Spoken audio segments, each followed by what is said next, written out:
हुजूर, सबसे पहला सवाल ये है कि टेलीफोन, मोबाइल, वीडियो कॉलिंग के ज़रिए निकाह हो सकता है या नहीं, और अगर इन ज़राए से निकाह कोई करना चाहता है तो उसकी क्या सूरत है जवाज़ की। अगर लोग दूसरे मुल्क में रहते हैं, जैसे सऊदीया है, हॉलैंड है, लंदन है, और उन्हें कोई मसलात है कि शादी कर लें, लड़की हिंदुस्तान में रहती है, तो शादी की निकाह की सूरत यह है कि वो वहाँ से इंडिया फ़ोन कर दे किसी मौलाना साहब को जिनसे निकाह पढ़वाना हो कि मेरा रिश्ता फलां लड़की से तय हो चुका है, आप फलां लड़की से मेरा निकाह कर दें। ये फ़ोन पर, मोबाइल पर, इंटरनेट पर कर दें, चाहे व्हाट्सएप के ज़रिए या फ़ोन के ज़रिए। फिर ये मौलाना साहब निकाह की महफिल जमा करें, गवाहों को बुला लें और गवाहों की मौजूदगी में ये ऐलान कर दें कि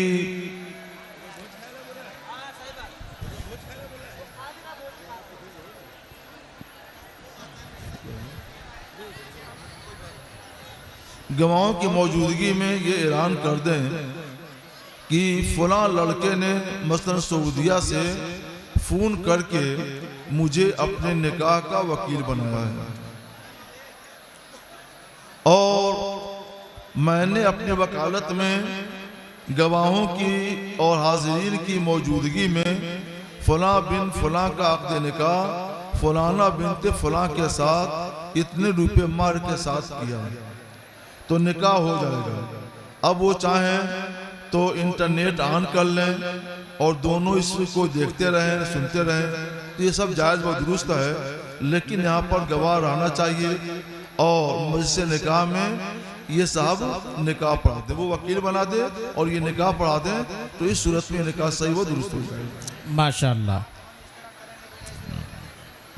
हुजूर, एक सवाल ये है कि आजकल आम तौर पर मुआशरे में ये बातें आम है कि समूह लोन आजकल ये तो बिल्कुल आम हुआ है, जो बिलखुसूस औरतों को दिया जाता है।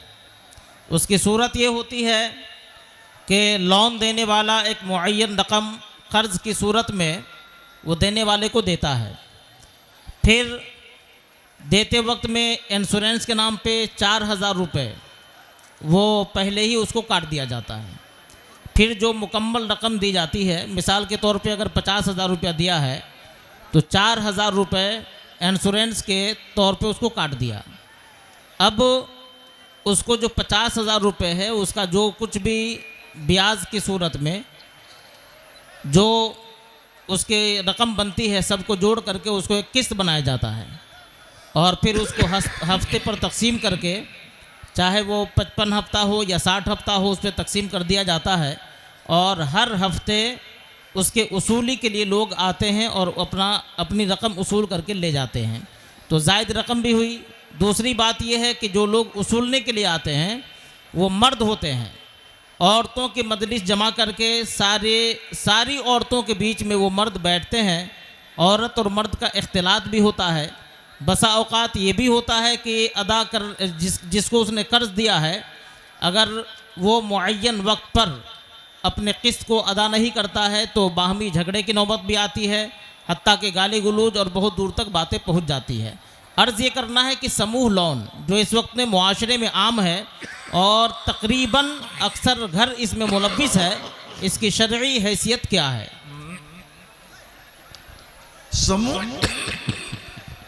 समूह लोन के लफ्ज़ से जाहिर यह है कि गोया औरतों का गिरोह बना जाता, ग्रुप, और पूरी जमात को ये कर्ज दिया जाता है और फिर ये सब काम होते हैं। इसमें एक ख़ास बात यह है कि मसलन 10 औरतों की जमात है तो दो चार औरतें कह सकती हैं कि हमारे पास पैसा नहीं है, तो जो ग्रुप का सरदार है वो दे, तो इसमें उसका सरतासर नुकसान हुआ। फिर अजनबी मर्दों के सामने बैठना, आना जाना, औरतें क्या करेंगी वो पैसा? वो औरतें तो तिजारत भी नहीं करती हैं। जो औरतें तिजारत करती हैं वो अपना मामला जाने, लेकिन मुस्लिम औरतें तो आम तौर पे घर में रहती हैं और उनको इस तिजारत से कोई ताल्लुक भी नहीं है। इसलिए मुसलमान औरतें समूह लोन से बचें, इसमें नुकसान है, फायदा नहीं है। इससे आप लोग बचिए, अपने घर वालों को, औरतों को बचाइए। माशाल्लाह।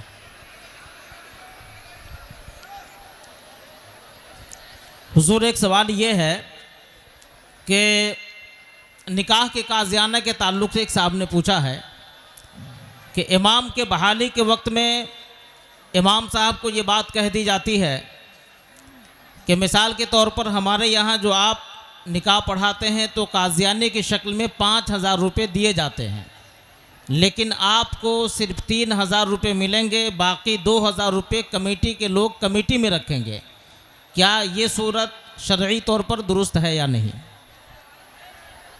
जाहिर यह है कि जिस इलाके में ऐसा होता है उस इलाके में सब लोग जानते हैं कि यानी निकाह पढ़वाने वाले, लड़की वाले, लड़के वाले, अवामुन्नास सब जानते हैं कि 5,000 रुपये निकाहाना दिए जाएंगे, उनमें से 2,000 कमेटी में जाएंगे और 3,000 रुपये इमाम को मिलेंगे। अगर वाकई यही हो कि आम तौर से लोगों को ये बात मालूम है, लोग इससे आगाह हैं, इमाम भी आगाह, कमेटी भी आगाह और देने वाले भी आगाह और सारे अवाम उन्नास भी आगाह, तो ऐसी सूरत में इसकी इजाज़त है, ऐसा कर सकते हैं। निकाह पढ़ाने वाले जो काजी साहब होते हैं वो अगर निकाह पढ़ाने का जो मुआवजा होता है वो मुतय्यन तौर पर काजियाना अगर वो सामने वाले से मुतालबा करे तो ये दुरुस्त है या नहीं?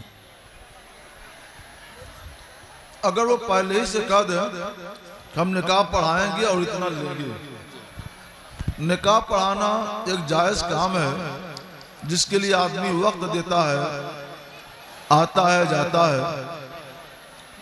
जायज़ काम करने की उजरत, मजदूरी लेना जायज़ है, तो वो उजरत तय कर सकते हैं, ले सकते हैं, जायज़ है। मगर उलमा को ऐसा नहीं करना चाहिए। उलमा की शान इससे बहुत बुलंद वाला है, उलमा इससे बचें, सुभान, अपनी अज़मत शान का लिहाज रखें। माशाल्लाह। हुजूर, एक सवाल ये आया है कि जैद के आबाओ अजदाद ने तामीर मस्जिद के लिए ज़मीन वक्फ कर दिया और बिहम्दिही ताला उस ज़मीन पर मस्जिद की तामीर भी हो गई, लेकिन वाकिफ़ के इंतकाल के बाद वाकिफ़ के जो वारिसीन हैं, वाकिफ़ के वारिसीन ये कहते हैं कि मस्जिद पर हमारा मालिकाना हक़ है और ये कहना कि ये मेरी मिल्कियत है, इसमें किसी का अमल दखल नहीं है, तो फिर वाकिफ़ के वारिसीन का उसके मरने के बाद इस तरह उस पर हक़ की मिल्कियत का दावा करना ये कैसा है और आवाम का ऐसी मस्जिद में नमाज पढ़ना कैसा है? इसमें हम दो बातें बताएंगे, गौर से सुनिए। पहली बात ये कि अगर सारे लोग आबादी के ये जानते हैं कि फलां ने ये ज़मीन मस्जिद को दे दी, मस्जिद के लिए वक्फ कर दी और उसकी इजाज़त देने के बाद यहाँ मस्जिद तामीर हुई है और लोग नमाज पढ़ रहे हैं, तो आम तौर से लोगों का ये बयान करना ये खुद दलील है कि वो मस्जिद है, उसको मस्जिद माना जाएगा और उस पर मालिकाना दावा दुरुस्त नहीं है। ये असले सवाल का जवाब है। मगर हमारे भाई लोग क्या करते हैं, देखते हैं कि फलां ने वक्फ कर दिया मस्जिद के लिए, मस्जिद बना लेते हैं और कागजात नहीं दुरुस्त कराते हैं। आप लोग जब भी ऐसी ज़मीन मिले तो ज़रूर लीजिए, मगर उसके कागजात भी आप लोग 1-2 महीने के अंदर दुरुस्त करा लीजिए। उसके बाद वक्फनामा ले लीजिए, उसका दस्तखत ले लीजिए, उसका फ़ोटो लगवा लीजिए। ये सारी चीज़ें उसके अंदर हो जाना चाहिए। कागजात दुरुस्त होंगे तो कभी भी कोई मालिकाना हक का दावा नहीं कर सकता है। मालिकाना हक के दावे का मतलब क्या हुआ कि उन लोगों को ये मालूम हो कि आप लोगों ने कागज नहीं बनवाया। जब कागज नहीं बनवाया तो ऐसी सूरत में कानूनन वो मालिकाना दावा कर सकते हैं, अगर ये नाजायज है, मगर कानून को याद देता है। तो ऐसी सूरत में आप उनसे सुलह मुसालत करके मामले को हल कर लें। मुकदमा लड़ करके कुछ नहीं कर सकते हैं, उनको समझाइए, कुछ ले दे करके मामला ख़त्म करो और उसके बाद कागजात को आप लोग दुरुस्त करवा लीजिए। सिर्फ मसला बताने से कोई फ़र्क नहीं पड़ता है, बल्कि आपको होशियार रहना चाहिए, आगाह रहना चाहिए। कागजात दुरुस्त कराइए, कागजात नहीं दुरुस्त हैं तो वक्फ करने वाले के औलाद से मुसालत कीजिए, सुलह मुसालत करके कुछ देर ले करके मस्जिद को बचा लीजिए। माशाल्लाह। हुजूर, इसी से मिलता जुलता एक और भी सवाल है कि जैद ज़मींदार था, उसने कब्रिस्तान के लिए 2 बिघा ज़मीन वक्फ कर दिया। उसके मरने के बाद उसके बच्चे ये कहते हैं कि 2 कट्ठा ज़मीन जहाँ तक कब्र है सिर्फ वही वक्फ है, बाकी सब हमारा है। और इसी तरह का सवाल एक मदरसे के ताल्लुक़ से भी कि मदरसे में भी बसा औकात ऐसा होता है। जैद ज़मींदार था, उसने कब्रिस्तान के लिए 2 बिघा ज़मीन वक्फ कर दिया। उसके मरने के बाद उसके बच्चे जो वारिसीन हैं वो ये कहते हैं कि सिर्फ 2 कट्ठा ज़मीन जहाँ तक कब्र है वही वक्फ है और वही कब्रिस्तान है, बाकी की जो ज़मीनें हैं वो हमारी है। तो इस तरह का वारिसीन का दावा करना कैसा है और ऐसे लोगों के बारे में क्या हुक्म है? इसका भी जवाब सेम वही है जो मस्जिद के बारे में मैंने बताया। माशाअल्लाह। हम लोग ये समझते हैं कि वक्फ कर दिया तो वक्फ हो गया, लेकिन अब कानूनी कागजात देखे जाते हैं। अगर आपके पास कानूनी कागजात दुरुस्त नहीं है, आपने रजिस्ट्री नहीं कराई है, तो कोई भी आदमी जानते हुए भी अपना मालिकाना हक जताकर वापसी छीन सकता है, ले सकता है। अल्लाह के यहाँ पकड़ा जाएगा, अल्लाह के यहाँ से नहीं बच सकता, मगर दुनियावी कानून के लिहाज से वो ज़मीन को ले सकता है। इसलिए यहाँ भी आप लोग वही करें कि उससे सुलह मुसालत करके कुछ देर लेकर के काम कर लीजिए, और जब वो राज़ी हो जाए तो फ़ौरन कब्रिस्तान के नाम से कागजात रजिस्टर करवा लीजिए। हुजूर, एक सवाल ये है कि बीमा के लिए जो रकम मुख्तस की जाती है क्या उस पर भी ज़कात है, और अगर ज़कात है तो जो लोग अदा नहीं करते हैं उस पर क्या हुक्म है? जीवन बीमा? जी, जीवन। क्या लिखा? माइक ऑपरेटर से गुजारिश है कि सिर्फ जलसा गाह में माइक हॉर्न आपका चालू है, बाकी सारा सिस्टम आपका बंद है। हेलो, माइक ऑपरेटर से गुजारिश है कि आपका सारा सिस्टम बाहर बंद है, आप अपना सिस्टम सही करें।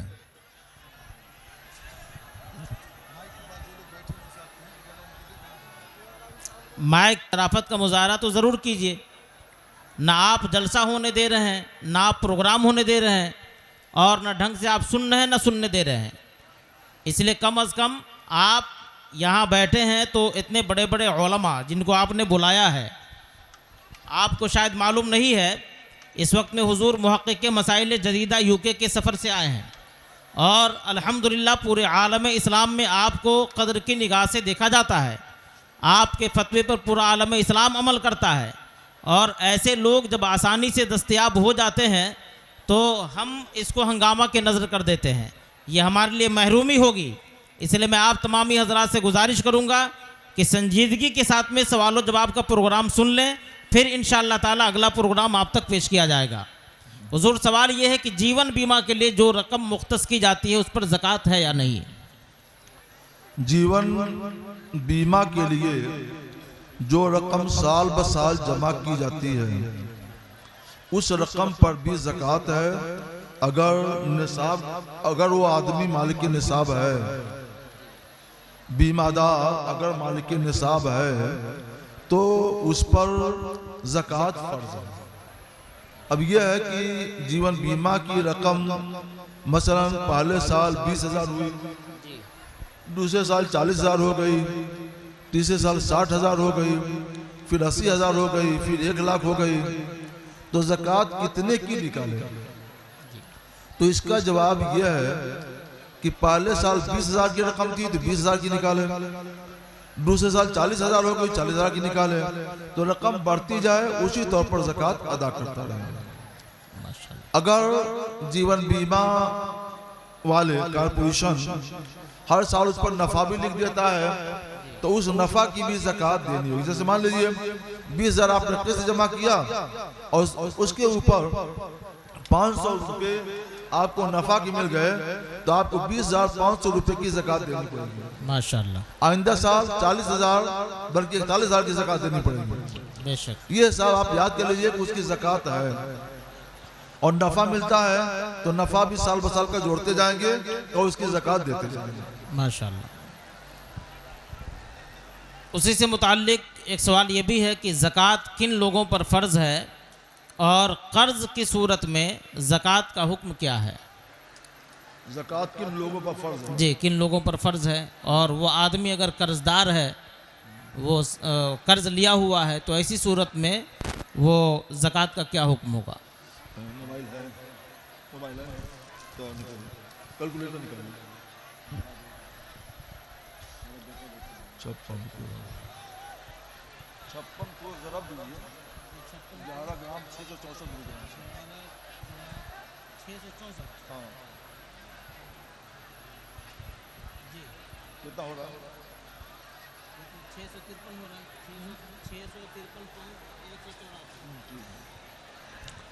जिसके पास 653 ग्राम 684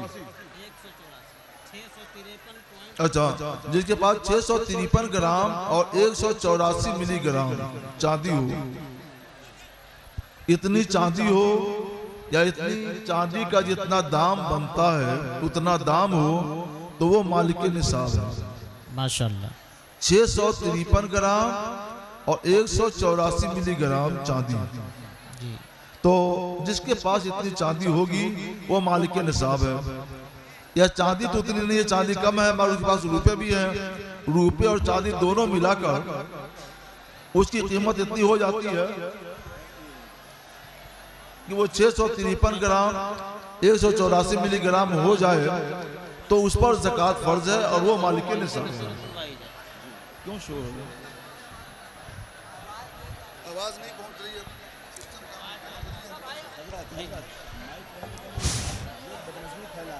बदनज़मी नहीं है। जो लोग माइक के सिस्टम के पास बैठे हैं उनसे गुजारिश है कि तार आपके बैठने की वजह से खिंच जा रहा है, इसलिए सिस्टम काम नहीं कर रहा। मुफ्ती साहब क़िबला ने कहा हम इंसान हैं तो इंसानियत का मुजाहिरा करें, अपनी तहजीब अपनी तमद्दुन अपने तमद्दुन को आप बरकरार रखें, ऑपरेटर को अपना काम करने दें।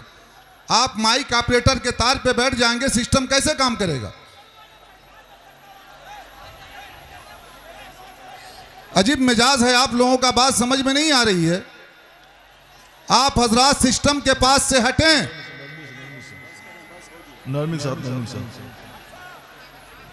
बराए मेहरबानी सिस्टम के पास से हट जाएं। बाहर आवाज़ नहीं पहुंच पा रही है, लोग इसलिए शोर कर रहे हैं, जलसा खराब हो रहा है। आप अपने भाइयों का ख्याल रखें, वो भी जलसा सुनने के लिए आए। ये मुनासिब नहीं है कि जलसा सिर्फ हम सुने, हमारे भाई ना सुने, वो भी दूर दराज से सफ़र करके आए हैं, उन्हें भी सुनने का उतना ही शौक़ है जितना हम लोगों को। लिहाजा ख्याल रखें, जलसा के मुंतज़मीन पर आप मेहरबानी करें, उनकी मेहनतों की कद्र करें, ऑपरेटर को अपना काम करने दें ताकि सिस्टम सही काम करे, सारे भाइयों तक, सब इस्लामी बहनों तक आवाज़ पहुँचे और जलसे की कार्रवाई बाज़ाब्ता तौर से चल सके। मुफ्ती साहब क़िबला से गुजारिश है कि आप सवालों जवाब के सेशन को जारी रखें और जो हजरात खड़े हैं अगर आवाज़ नहीं पहुंच रही है तो आप सब्र करें, माइक ऑपरेटर काम में लगे हुए, इंशाअल्लाह थोड़ी ही देर में सिस्टम सही तौर से काम करने लगेगा। माशाअल्लाह। अगला सवाल लिए, अगला सवाल देते हैं। जिस वक्त ये सवालों जवाब होता, सरकार अपनी हदीसें बयान करते, तो उस वक्त का मंजर बड़ा ही अजीब होता। सहाबा किराम का बयान है कि सरकार अलैहिस्सलाम जब बयान फरमाते तो मजमा बहुत खामोशी के साथ बयान को सुनता, जैसे उनके सरों पर परिंदा बैठा हो कि जहाँ कुछ हिले और परिंदा उड़ गया। तो इतने अदब का मुजाहरा होना चाहिए। सरकार अलैहिस्सलाम की तरफ मंसूब ये महफिल है। हम लोग गुलामान रसूल हैं, खादिमान दीन हैं। आप सुकून इख्तियार करें और दीन की बातों को थोड़ी देर के लिए हम लोग हाजिर होते हैं, गौर से सुनें। सुनिए, सवालात शुरू होते हैं। आपकी तरफ से जो सवालात आए हैं ये वही सवालात हैं। हम उन सवालात को सुनते हैं और इंशाअल्लाह इसका जो बेहतर जवाब हो सकता है किताबुल्लाह और सुन्नत रसूलुल्लाह की रोशनी में, वो जवाब हम अर्ज करेंगे। सवालात से बहुत से मसाइल की गुत्थियाँ सुलझ जाती हैं, बहुत से उलझे हुए मसाइल हल हो जाते हैं। मसलन एक सवाल हुआ एक आलिम से कि नमाज फर्ज से शुरू होती है कि सुन्नत से। उन्होंने बताया फर्ज से शुरू होती है। तो पूछने वाले ने कहा, वो भी आलिम थे, ये तो गलत है। सोच कर उन्होंने बताया कि नमाज सुन्नत से शुरू होती है। तो पूछने वाले ने कहा यह भी गलत है। तो पूछा, जवाब देने वाले ने कहा अगर ये भी गलत है और वो भी गलत है तो तुम ही बताओ कि फिर सही क्या है। तो उन्होंने जवाब दिया कि सही यह है कि नमाज एक साथ फर्ज और सुन्नत दोनों से शुरू होती है। कानों तक हाथ उठाना सुन्नत है और तकबीर तहरीमा यह फर्ज है। तो नमाज एक साथ तकबीर तहरीमा और फर्ज दोनों से शुरू हुई। एक साहब इमाम आज़म अबू हनीफा रहमतुल्लाह अलैह के पड़ोसी थे। ये महीना माह शाबान है। माह शाबान में सिराजुल उम्मा इमाम आज़म अबू हनीफा रहमतुल्लाह अलैह का विसाल हुआ है। उस मुनासिबत से एक वाक़या हदीस नबवी की रोशनी में जिक्र करता हूँ। एक साहब इमाम आज़म रहमतुल्लाह अलैह की बारगाह में हाजिर हुए कि हुजूर, मैंने कुछ माल दफन किया था और अब ज़रूरत है, कई साल हो गया तो मैं भूल गया हूँ कि मेरा दफीना कहाँ है। मुझे कुछ भी याद नहीं आ रहा है, तो आप बताएं कि मेरा दफीना कहाँ है। तो हज़रत इमाम आज़म रहमतुल्लाह अलैह ने बताया कि मेरा ये काम तो नहीं है कि मैं दफीने का पता लगाऊं, पता बताऊं।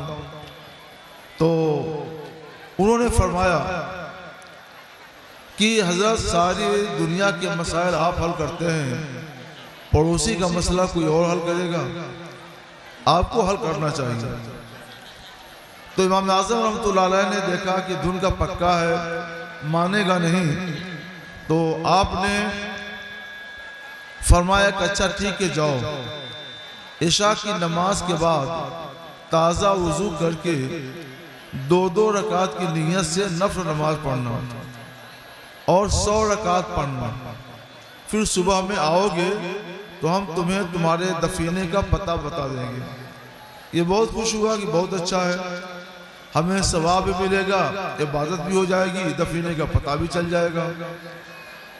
ये आया और उसने पूरे इखलास के साथ, लिल्लाहियत के साथ इशा के बाद वज़ू किया, ताज़ा वज़ू, और नमाज शुरू कर दी। अभी दूसरी रकात में ही था कि उसे पता चल गया कि उसका दफीना कहाँ है। जल्दी जल्दी सलाम फेरा और फिर इमाम आज़म वहाँ पे गया, अपने घर पर खुदाई की और दफीने का पता उसको मिल गया। जब दफीने का पता मिल गया, खुदाई की, दफीना मिल गया, गिनती की, सुबह को इमाम आज़म रहमतुल्लाह अलैह की बारगाह में हाजिर हुआ तो पूछा, बताया कि हज़रत ऐसा ऐसा हुआ है। तो इमाम आज़म अबू हनीफा रहमतुल्लाह अलैह ने फरमाया कि यह बताओ तुम्हें दफीने का पता तो 2 ही रकात में मिल गया था, तो तुमने वो 100 रकात नमाज पढ़ी कि नहीं पढ़ी? कहा नहीं हुजूर, दिल में खलबली पैदा हो गई, मैं गया दफीना की खुदाई की, मिल गया और रात बसर हो गई गिनते गिनते। तो इमाम आज़म रहमतुल्लाह अलैह ने उसे डांटा कि जब तुम्हारे दफीने का पता चल ही गया था, पता तुम्हें मिल ही गया था, तो ऐसी सूरत में तुम्हें अल्लाह का शुक्रिया अदा करने के लिए वो 100 रकात पूरा कर लेना चाहिए था। तो उसने कहा कि ये ठीक है, मगर हजरत ये बताएं कि आपको ये कैसे पता चला कि नमाज पढ़ूंगा तो मुझे मेरे दफीने का पता चल जाएगा? तो इमाम आज़म अबू हनीफा रहमतुल्लाह अलैह ने फरमाया कि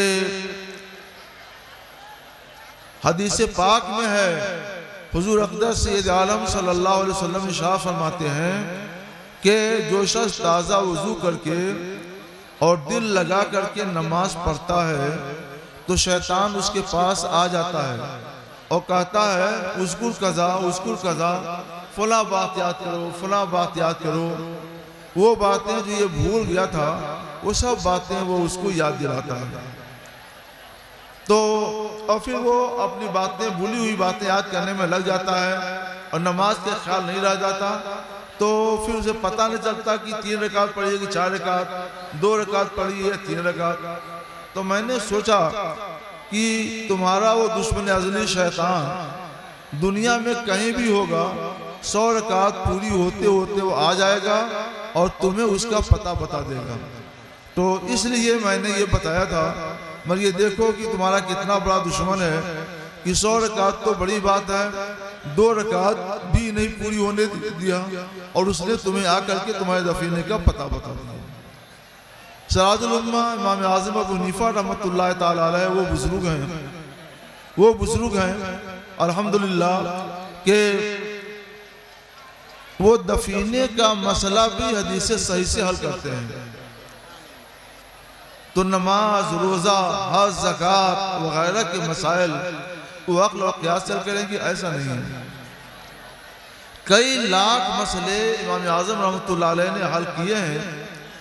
तो इससे ये अंदाज़ा होता है कि कई लाख हदीसें इमाम आज़म रहमतुल्लाह अलैह को याद थी। उन्होंने हदीस की तदवीर की तरफ तवज्जो नहीं की, लेकिन हदीसें याद थी और हदीसों की रोशनी में उन्होंने मसाइल मुदव्वन किए और मसाइल निकाल करके लोगों को बताए। अब हम आपके भेजे हुए सवालात सुनते हैं और इंशाअल्लाह किताब सुन्नत की रोशनी में फ़िक़्ह हनफ़ी के मुताबिक उनके जवाबात अर्ज करेंगे। पानी मिले बोतल में चाहिए, बंद बोतल चाहिए।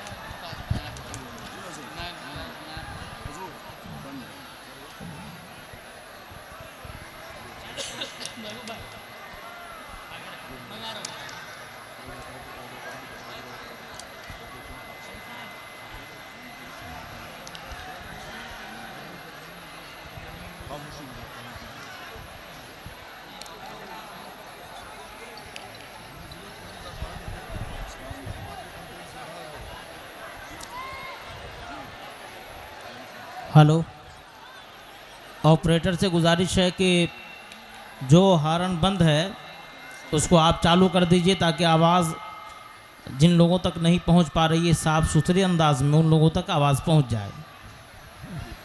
आप तमामी हजरात से गुजारिश है कि सवाल व जवाब का सेशन शुरू होता है, आप बगौर समात करें और संजीदगी के साथ में बैठें। साथ में मैं वक्त से पहले आप तमामी हजरात को ये इत्तला दे देता हूँ कि सवालात बहुत सारे पहले से भी आए हुए हैं, आपके सवालात इस वक्त भी आ रहे हैं और आना भी चाहिए। हमारी कोशिश होगी कि आपके सवालात को हम शामिल कर दें। अगर वक्त में तंगी होने की वजह से आपका सवाल शामिल नहीं हो सका तो मैं आपसे गुजारिश करूंगा कि इसके लिए आप बुरा भी नहीं मानेंगे, क्योंकि वक्त जितना होगा काम उतना ही हो पाएगा।